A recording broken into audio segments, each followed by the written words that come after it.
बिस्मिल्लाहिर्रहमानिर्रहीम। Third year हम लोग जो टॉपिक कर रहे थे behaviour of short run cost curves. अरसा कलील के जो मसारफ़ पैदाइश के खतूत होते हैं उनका जो तर्ज़ अमल है वो हम लोग देख रहे थे। सबसे पहले हम लोगों ने जो एवरेज फ़िक्स कॉस्ट कर्व देखा था जिसकी शेप रेक्टेंगुलर हाइपरबोला होती है।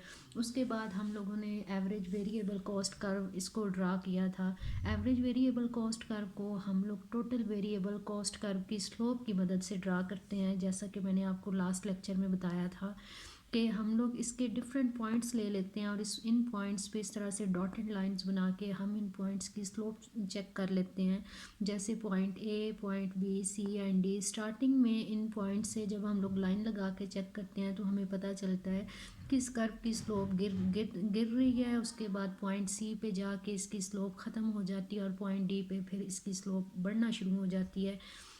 स्टार्टिंग में जब टोटल वेरिएबल कॉस्ट कर्व की स्लोप गिरती है तो उसके रद्द अमल के तौर पे एवरेज वेरिएबल कॉस्ट कर्व गिरता है। जब इसकी स्लोप ख़त्म हो जाती है, एवरेज वेरिएबल कॉस्ट कर्व अपने मिनिमम पॉइंट पे पहुंच जाता है और जब इसकी स्लोप दोबारा से बढ़ना शुरू हो जाती है तो एवरेज वेरिएबल कॉस्ट कर्व चढ़ना शुरू हो जाता है। फाइनल हमारे पास जो एवरेज वेरिएबल कॉस्ट कर्व बनता है ये यू शेप्ड है। इसके तीन तरह के बिहेवियर हैं। हम लोगों ने कल इस चीज़ को डिस्कस किया था। स्टार्टिंग में एवरेज वेरिएबल कॉस्ट कर्व गिरती है, एवरेज वेरिएबल कॉस्ट कर्व का गिरना, एवरेज वेरिएबल कॉस्ट का जो है वो मिनिमम होना, और उसके बाद एवरेज वेरिएबल कॉस्ट का चढ़ना या राइज करना। एवरेज वेरिएबल कॉस्ट इसके ये जो तीन तरह के रद्द अमल तर्ज अमल हैं, इसका गिरना, इसका मिनिमम पॉइंट पे पहुंचना, इसका चढ़ना, ये तीनों किस वजह से होती है इस चीज़ को हम लोग एक्सप्लेन करते हैं। हम लोगों ने जब पीछे शॉर्ट रन कॉस्ट कॉन्सेप्ट्स पढ़े थे तो उसमें हम लोगों ने देखा था कि जो एवरेज वेरिएबल कॉस्ट होती है वो इक्वल होती है टोटल वेरिएबल कॉस्ट को। जब हम क्वांटिटी पे डिवाइड कर देते हैं तो हमारे पास आ जाती है एवरेज वेरिएबल कॉस्ट। और टोटल वेरिएबल कॉस्ट को हम लोगों ने देखा था कि हमारे पास जो लेबर है ये वेरिएबल फैक्टर है, और लेबर की क्वांटिटी को जब हम प्राइस ऑफ लेबर के साथ मल्टीप्लाई कर देते हैं तो हमारे पास आ जाती है टोटल वेरिएबल कॉस्ट। हम लोग यहाँ पे एवरेज वेरिएबल कॉस्ट और टोटल वेरिएबल कॉस्ट की जगह हम लोग ये वाली टोटल वेरिएबल कॉस्ट की जो ये हमारे पास एक इसकी वैल्यू है, इसको हम लोग यहाँ पे पुट करेंगे, नीचे हम लोग क्यू लिख देंगे। उसके बाद हम लोग एवरेज वेरिएबल कॉस्ट को ये वाली जो इक्वेशन है इसके ऊपर वाली साइड और नीचे वाली साइड दोनों को हम लोग लेबर पे डिवाइड कर देंगे। इसको सॉल्व करेंगे तो एंड पे हमारे पास आ जाएगा average variable cost is equal to price of labour divided by average production of labour. ये हमारे पास इसकी फाइनल शेप आ जाती है। और यहाँ पे हम लोग कहते हैं कि अगर हम प्राइस ऑफ लेबर को इसको हम लोग कांस्टेंट फ़र्ज कर लें तो एवीसी एंड एपीएल इन दोनों में नेगेटिव रिलेशनशिप पाया जाता है, इन्वर्स रिलेशनशिप पाया जाता है। जब एवरेज वेरिएबल कॉस्ट इंक्रीज़ होती है तो एवरेज प्रोडक्शन ऑफ लेबर गिर रही होती है। जब एवरेज प्रोडक्शन ऑफ लेबर चढ़ती है तो उस टाइम पे एवरेज वेरिएबल कॉस्ट जो होती है वो डिक्रीज़ हो जाती है। हम इसको डायाग्राम के थ्रू एक्सप्लेन करते हैं। डायाग्राम में हमने 2 पैनल डायाग्राम बनाई है।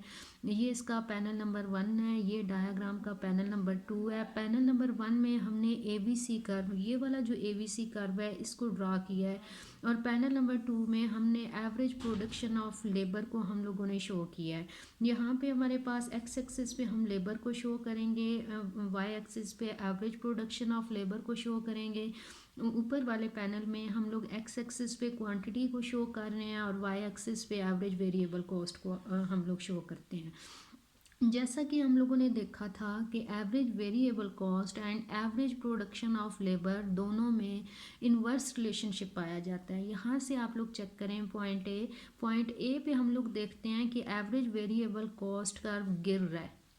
यहाँ पे इसके एवरेज वेरिएबल कॉस्ट गिर रही है तो पॉइंट ए से जब हम लोग नीचे वाले पैनल में आते हैं, जब फर्म ने L1 लेबर लगाया है, पहला लेबर लगाया है, तो उसकी एवरेज प्रोडक्शन ऑफ लेबर बढ़ रही है। पॉइंट ए शो कर रहा है कि यहाँ पे एवरेज प्रोडक्शन ऑफ लेबर बढ़ रही है। ये कर्व ऊपर की तरफ जा रहा है जो कि एवरेज प्रोडक्शन ऑफ लेबर का बढ़ना शो कर रहा है।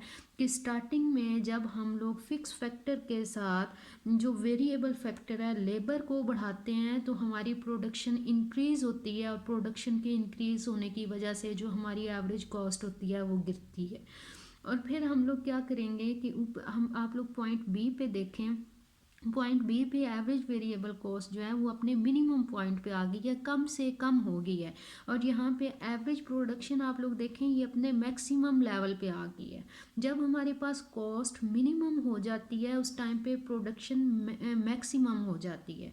यानी हम लोगों ने अपना जो हमारे पास एक फिक्स्ड फैक्टर है कैपिटल, उसके साथ जितने मैक्सिमम लेबर हम लोगों ने लगाने थे वो लगा लिए हैं, और उससे जितनी मैक्सिमम जो प्रोडक्शन है वो हम गेन कर सकते थे वो यहाँ तक हम लोगों ने गेन कर लिया है। अब इससे ज़्यादा इसकी कैपेसिटी ही नहीं है कि हम इससे प्रोडक्शन गेन कर सकें। जब हमारी प्रोडक्शन मैक्सिमम हो जाती है उस टाइम पे कॉस्ट जो होती है वो मिनिमम हो जाती है। और उसके बाद जब हम लोग अपने फिक्स फैक्टर के साथ मज़ीद लेबर को लगाते चले जाते हैं, जबकि हमारे फैक्टर में मज़ीद प्रोडक्शन की गुंजाइश ही नहीं है, तो प्रोडक्शन गिरना शुरू हो जाती है। यहाँ पे एपी गिर रही है, जबकि जो कॉस्ट होती है एवरेज वेरिएबल कॉस्ट बढ़ना शुरू हो जाती है। तो इसके जो तीनों तरह के जो इसके बिहेवियर हैं, एवरेज वेरिएबल कॉस्ट का गिरना, उसका मिनिमम होना और उसका चढ़ना। वेरिएबल कॉस्ट स्टार्टिंग में इसलिए गिरती है कि एवरेज प्रोडक्शन बढ़ती है। वेरिएबल कॉस्ट अपने मिनिमम पॉइंट पे जब पहुंचती है उस टाइम पे एवरेज प्रोडक्शन अपने मैक्सिमम पॉइंट पे पहुंच जाती है। और जब एवरेज वेरिएबल कॉस्ट चढ़ना शुरू करती है तो तब एवरेज प्रोडक्शन ऑफ लेबर जो है वो गिर जाती है।